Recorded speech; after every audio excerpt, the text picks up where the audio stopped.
I told my husband I was divorcing him not by telling him, but instead by posting it on Reddit for him to see. Hello, my soon-to-be ex-husband, Gregory Joseph White. I told you 3 nights ago that I wanted a divorce, but you were too busy browsing OnlyFans girls on Reddit to hear me. So maybe seeing this on your feed will make you understand. You're a pathetic excuse for a man, and if you're wondering if you can just speed home and stop me from leaving, it's too late. I'm posting this after I've already loaded everything in the car and left. Don't worry, I spoke with our landlords and took my name off the lease. I've set up a direct deposit for the next month's rent. After that, you're on your own, buddy. I know you're wondering why.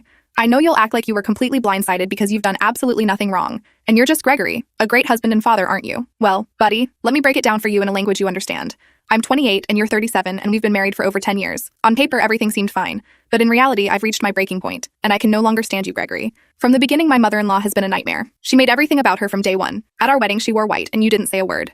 She called me a fat whale in front of everyone the first time I met her. And what did you do, Gregory? Nothing.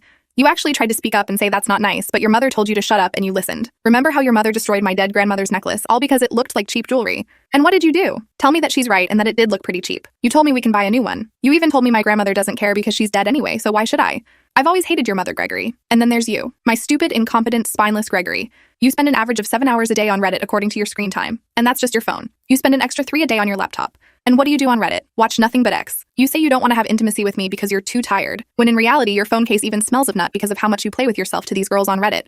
You know, Gregory, I found out that the $100 we've been taking out of our account monthly hasn't been to help your sister with groceries, but to pay for OnlyFans girls. Remember how you didn't have enough money to buy me a present for my birthday? Yeah, the reason you didn't is because you spend $6,000 on a full-size, fully equipped intimacy doll, and you hid it from me by putting it in our shed. You think I don't know what you do every night you go out there? On top of that, you're disgusting. You're a pig in mud. You never clean. And the one time in the past month you tried to wash a plate, you left a stain on it. My final straw with you came a few weeks ago. I'm 5 months pregnant with our first child, a daughter. My mother-in-law started making comments about how she'll have to whip the girl into shape. When I told you I didn't want your mother to have too much influence on our daughter, you called me paranoid and said I should get over it because your mother was going to be a big part of our daughter's life whether I liked it or not.